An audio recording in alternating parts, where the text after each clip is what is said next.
um método que funciona como? Funciona de uma maneira em que nós fazemos perguntas à natureza. Depois a natureza responde-nos. Como é que isso se faz? Descreve assim, que arranjei aqui um objeto pequeno. Vamos imaginar... tenho aqui uma coisa. Vamos imaginar que eu pergunto assim. Deus, diz-me, por favor, por que razão, quando eu estou a andar na rua, não estou a flutuar? Posso esperar meia hora, uma hora, não vai haver nenhuma voz que vai dizer assim, Zé, a razão pela qual isso acontece, ninguém me diz isso, não é? Então o que é que eu faço? Pego num objeto, e assim, se eu abrir os dedos, o que é que vai acontecer? Caiu. Isto é, quando eu abri os dedos, eu fiz uma pergunta. E quando o objeto caiu, a natureza respondeu-me. Isto é um diálogo entre mim e a natureza. A ciência é isso, é um diálogo entre nós e a natureza. Fazemos perguntas através das experiências. O resultado das experiências é a natureza a responder-nos. E depois nós olhamos, depois faço várias experiências, faço várias perguntas, e tenho sempre a mesma resposta. Há uma força que me impele para baixo. Vou-lhe chamar gravidade. Ok? Nós interpretamos a resposta. Mas a ciência é isto. Nós fazemos perguntas. A busca da verdade obviamente, são perguntas que fazemos e a natureza que nos vai respondendo. Então, usamos este método, é um método científico, desenvolvido pelo Bacon, pelo Descartes e pelo nosso Spinoza, e vamos obtendo as respostas para as coisas. E, portanto, é isso. Eu tive um debate uma vez com uma escritora austríaca em Viena, e falávamos sobre a questão da verdade. Essa autora, ela diz assim, não, mas a verdade não existe, e não sei o quê, e tal. E isto é uma resposta a mim que me enerva um bocadinho, porque isto resulta de um movimento, aliás, muito antiliberal, que é o pós-modernismo. O pós-modernismo que diz que a verdade não existe. Esta é uma ideia muito perigosa, é nihilista. Porquê? Porque é isto que permite que se falsifique a história. Se não há verdade, eu posso ser o que me apetece, não é? Apaga acontecimentos do passado, altera o que é o que, no fundo, o Putin está a fazer. O que os nazis fizeram. Isso é, basicamente, se é a história dos totalitarismos, é a dizer que a verdade não existe. Não é verdade, a verdade é o que eu quero. Não é? Pronto. Isso não é assim. Isso não é assim. A verdade, claro que existe. É certo que a verdade, para aceder a ela, é muito difícil. Há uma frase muito interessante do Einstein em que ele disse, aliás, a falar com o seu biógrafo português, que era o judeu português, que era o Abraham Paes, que escreveu um livro chamado Subtil é o Senhor, e ele, baseado nesta frase do Einstein, ele disse assim, Raffiniert ist der Ehrgott, aber beschafft ist er nicht. Subtil é o Senhor, mas malicioso ele não é. E o Abraham Paes perguntou, mas o que é que quer dizer com isso? E o Einstein respondeu, Deus, quando ele dizia Deus, que estava a falar da natureza, não é? Deus esconde o seu mistério, não por malícia, mas por majestade. Isto é, a verdade esconde-se através de véus. E a ciência tenta levantar os véus, mas atrás de um véu encontra um outro. Portanto, tem que encontrar, às vezes, por deduções muito indiretas, para ter porquê? Porque os véus estão a tapar as coisas. Isso é a essência das coisas. E eu lembro-me que estava a falar com esta escritora austríaca e, a essa altura, disse assim, isso não só é perigoso, dizer que não há verdade. Mas não há verdade? Não. Pode haver uma coisa, opiniões diferentes. Pode haver uma outra coisa, é verdade. Nós podemos ter dificuldade em aceder à verdade. Isso é facto. Mas dificuldade em aceder à verdade não significa inexistência de verdade. Significa dificuldade de aceder. Por isso, simplesmente. Não, mas a verdade não existe. Não sei. Pronto. Você acha então que é verdade que a verdade não existe? Claro! Então, se é verdade que a verdade não existe, então há verdade. Porque essa frase é verdadeira. Essa frase contém ela própria uma contradição. Esta frase que eu estou a dizer, parece que é um problema semântico, não é uma piada, não. Na verdade, esta frase foi traduzida depois para equações matemáticas e descobriu-se que o paradoxo que ela contém é um paradoxo real, não é um paradoxo semântico. Porque em matemática ele persiste. Chama-se isto os paradoxos das proposições autorreferenciais. Quem for do setor da matemática conhece isto. Ele no fundo entra em ruptura até como o Descartes, que mostra os limites da lógica. Não é? Os paradoxos das proposições autorreferenciais mostram os limites da lógica. Este problema tentou ser, sem querer ser técnico, tentou ser resolvido pelo Bertrand Russell e pelo Norman Whitehead num livro no início do século XX chamado Princípio em Matemática, onde ele achava que tinha resolvido o problema, mas depois demonstrou-se que o problema continuava. O Russell não conseguiu resolver o problema. E quem vai resolver o problema em 1931, curiosamente, um austríaco, aliás, disse à escritora, olha, foi um compatriota seu chamado Kurt Gödel, que escreveu uma série de equações, um livrinho, com dois teoremas, chamados os teoremas da incompletude, em que ele demonstrou na prática, pronto, aquilo é muito técnico, mas na prática o que ele demonstrou é que há coisas que são verdadeiras, mas nós nunca conseguiremos prová-las, porque existe um paradoxo no fundo da natureza e nós não conseguimos superar isso. No sentido do Einstein, Raffinier disse, agora está a mostrar nisto, não é? E portanto, o facto de nós, isto que eu quero responder com isto é o seguinte, desta conversa toda para dizer o que eu disse à escritora austríaca. É de facto muito difícil aceder à verdade. Ela esconde-se.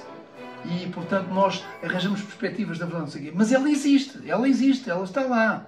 Nós temos a dificuldade em captá-la. Mas isso, a dificuldade em captar, não significa inexistência de verdade. Significa dificuldade. E, portanto, claro que, quando eu digo, apresento, estou a falar da verdade, a verdade é num certo sentido empírico, porque nós construímos as coisas, não é? O mundo, como uma cobra, por exemplo, a cobra não vê como nós vemos, a cobra capta sensações térmicas. O mundo que ela vê é diferente do mundo que nós vemos. Entre mim e cada um de vocês, e entre cada um de vocês em si, existe um gás, a que chamamos ar. Mas é um gás. Nós não o vemos. Mas o facto de não o vermos não significa que ele não está lá. E pode haver animais que veem esse gás. Por exemplo, nós sabemos que os pássaros veem cores que nós não vemos. E nós vemos cores que os cães não veem. Os cães não são daltónicos, mas em relação a nós são relativamente daltónicos. Não há cores que eles não conseguem ver. Eu nem sei quais são, já sou. E portanto, cada um de nós capta o mundo à sua maneira. Isto é verdade. Então, construímos imagens diferentes. Mas existe uma essência. Nós não estamos a imaginar que o mundo existe. Existe. Daí a famosa frase do Descartes, penso que logo existe, isto é, pode ser tudo mentira, mas há uma coisa que eu sei que é verdadeiro, é que eu estou cá, estou a pensar, não é?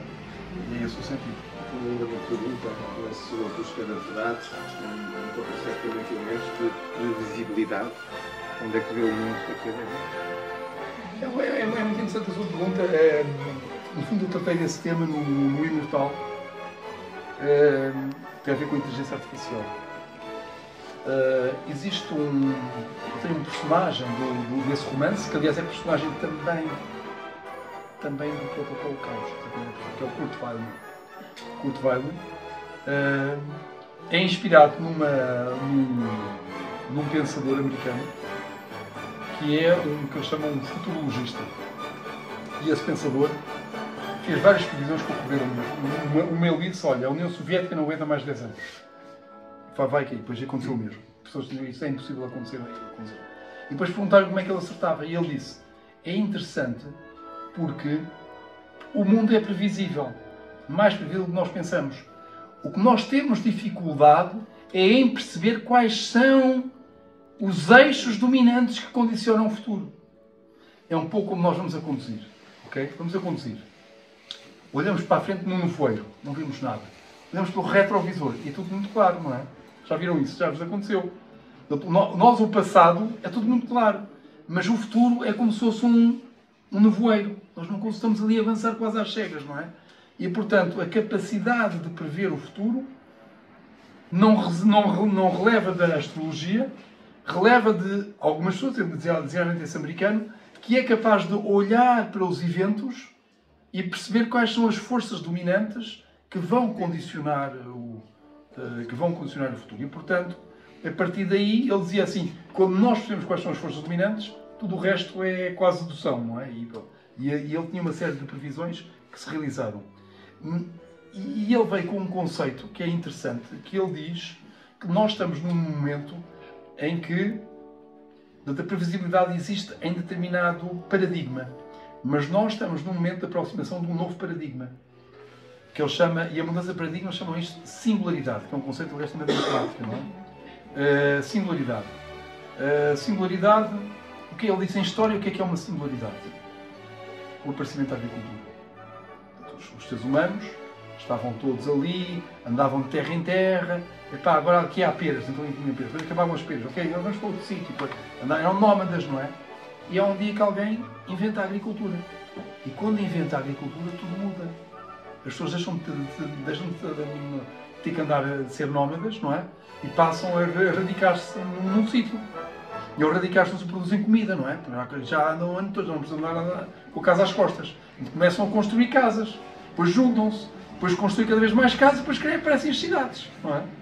Portanto, o que ele diz é a agricultura é uma singularidade. Porquê? Porque quem vive no tempo nómada é incapaz de perceber como é que o mundo vai mudar com o aparecimento da agricultura.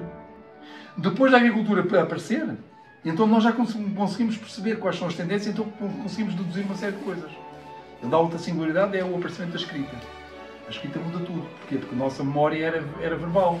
As pessoas numa aldeia juntavam-se à volta de uma fogueira, depois vinha o ancião, contava histórias do passado, contava histórias que a sua avó contava, e era assim que a memória se preservava. E claro que quem conta um conto acrescenta um ponto, então a história ia sendo alterada, tornava-se mítica, não é? É muito interessante que a Bíblia, o Novo Testamento, o evangelho mais próximo da morte de Jesus é o evangelho de Marcos. O evangelho mais afastado é o evangelho de João. E o Lucas e Mateus é lá no meio. E é interessante porque de Marcos, vocês leem o evangelho de Marcos, e é quando Jesus é mais ser humano. E o João é aquele que diz a palavra fez carne. Não é? De repente já é Deus. Jesus é Deus. Nunca vê em Deus Jesus descrito como Deus em Marcos. Portanto, à medida que o tempo vai afastando, a personagem vai se mitificando. Ok? Portanto, isto acontece em tudo. Quando aparece a escrita, o que é que acontece? Nós começamos a registar. E, portanto, é só reler o que foi escrito. Portanto, já não precisamos de acrescentar pontos. Não é? Portanto, isso vai mudar. E, inclusive, a própria vai viabilizar os impérios. Porquê? Porque eu já posso estar num sítio e mandar instruções escritas para o outro lado do Império. Antes havia escrita, não tinha essa possibilidade. Mandava um emissário, mas o emissário morria, ou quando chegava lá dava a ordem errada. Portanto, os impérios não eram possíveis sem escrita. Portanto, a escrita mudou tudo. Foi uma singularidade. Ora bem, isto para toda esta conversa para dizer o quê? Que nós estamos a entrar numa singularidade, que é a inteligência artificial. E, portanto, a partir do momento em que entramos na inteligência artificial, não conseguimos prever o que é que vai acontecer a seguir, porque o mundo vai mudar todo. E, no fundo, quando eu falo do meu romance, O Imortal, é para falar sobre isto, não é? O que é que vai procurar tatear no escuro e dizer o que é que vai acontecer à humanidade. Porque a humanidade vai mudar. A humanidade, tal como a conhecemos, vai desaparecer. Vai começar a haver, primeiro, aquilo que se chama, qual é a expressão, que parece um Blade Runner. O personagem do Blade Runner é uma mistura de ser humano com máquina, não é? Já começou esse processo. O ciborgue, também não ciborgue. Há uma ciborguização da humanidade. O que é isto, a ciborguização? Eu, por exemplo, já sou um ciborgue. Porquê? Fiz um implante dentário. Ok? Venho de dentes que não são meus. É a tecnologia. E depois, portanto, é isto. Depois a pessoa perdeu a perna, depois arranja uma coisa que é igual à perna. Portanto, isso é uma ciborguização. E depois nós vamos ter a ciborguização a entrar no cérebro. Não é? Já a Neuralink do Elon Musk já começou a estudar maneiras de quê? De pôr implantes no cérebro em que nós já comunicamos por pensamento. Porquê? Bluetooth. Tenho aqui, faço um Bluetooth e falo com outra pessoa por pensamento. E isto, teoricamente, é possível. Na prática ainda não é. Eles estão a trabalhar nisto. E depois isto vai dar uma evolução muito grande. E isto vai desconstruir o ser humano. No Imortal eu coloco um paradoxo, que é o paradoxo do Vasco da Gama. Qual é o paradoxo que eu chamo? O barco do Vasco da Gama. A nau do Vasco da Gama. Portanto, o Vasco da Gama tinha uma nau, está baseado, na verdade, no mito grego, que é o mito de Zeus. Depois adaptei, traduzi para português como o paradoxo da nau do Vasco da Gama. O Vasco da Gama tem uma nau, a nau está aí, maravilha, mas depois a nau, ao momento em que se avaria, em que se estraga uma tábua do chão, do soalho, ok? O que é que se faz? Se aquela tábua vai sempre uma tábua nova. Agora a minha pergunta, com a tábua nova, aquela nau ainda é a nau do Vasco da Gama? O que vocês acham? É, claro, óbvio. É, muito bem. Mas depois avaria-se estraga-se uma segunda tábua. Lá vou substituir, pum, já são duas tábuas. Depois são 5, depois são 10, depois são 20, depois são 100. E depois, de repente, Todas as tábuas são novas, excetuando uma única. Ainda é anal de vasta É gama. dele, só que já não é original. Quer dizer, e era antes. E de repente eu substituo a última. Ainda é anal de vasta gama. A questão, não, isto é a questão. E depois tenho as não. Bom, ok, vamos por aí. Eu agora já vou problematizar essa resposta. Do ponto de vista científico. Mas vamos imaginar isto aqui. Depois eu digo, ok, a nova anal ainda é anal de vasta gama. Então agora tenho as outras tábuas todas e de repente monto-as todas exatamente igual ao barco de vasta gama. Qual é a anal de vasta gama? De repente, atenção, que este problema é um problema muito real. Acredita-se que de 7 em 7 anos nós mudamos todos os átomos do nosso corpo. Todos, sem exceção. Os átomos que nós temos hoje, nenhum deles é os átomos que tínhamos há 7 anos. Mas vocês não se sentem a mesma pessoa que eram há 7 anos, ou há 8, ou há 10, ou há 20? Quase. Não é? Sou a mesma pessoa ou não sou a mesma pessoa? Na verdade, se eu disser que sim, bom, mas se eu disser que não, também não posso dizer. Quer dizer, isto é o mito de Zeus. Ora bem, o que é que a ciborguização da humanidade vai trazer? Vai-nos trazer o mito de Zeus, não é? O paradoxo do anal de vasta gama. Que é, de repente, ok, eu mudo um dedo, depois mudo dois, depois mudo todos. Depois, de repente, não olho, já não vejo bem, depois mudo um olho. Depois mudo não sei o quê. Depois, e daqui a 100 anos, já mudei tudo, mas ainda sou eu ou não sou eu? Este problema, pois, mas este problema vai acontecer. Portanto, o que eu estou a dizer, a humanidade vai mudar. Vai haver uma ciborguização. E vai haver um momento em que nós podemos entrar num computador. Mudou tudo.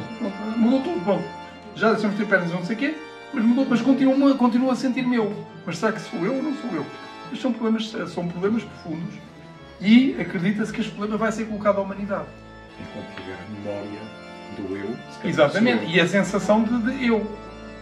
E aí, no fundo, é isso, não é? É isso, porque os meus átomos já não são os mesmos, mas eu continuo com a mesma sensação.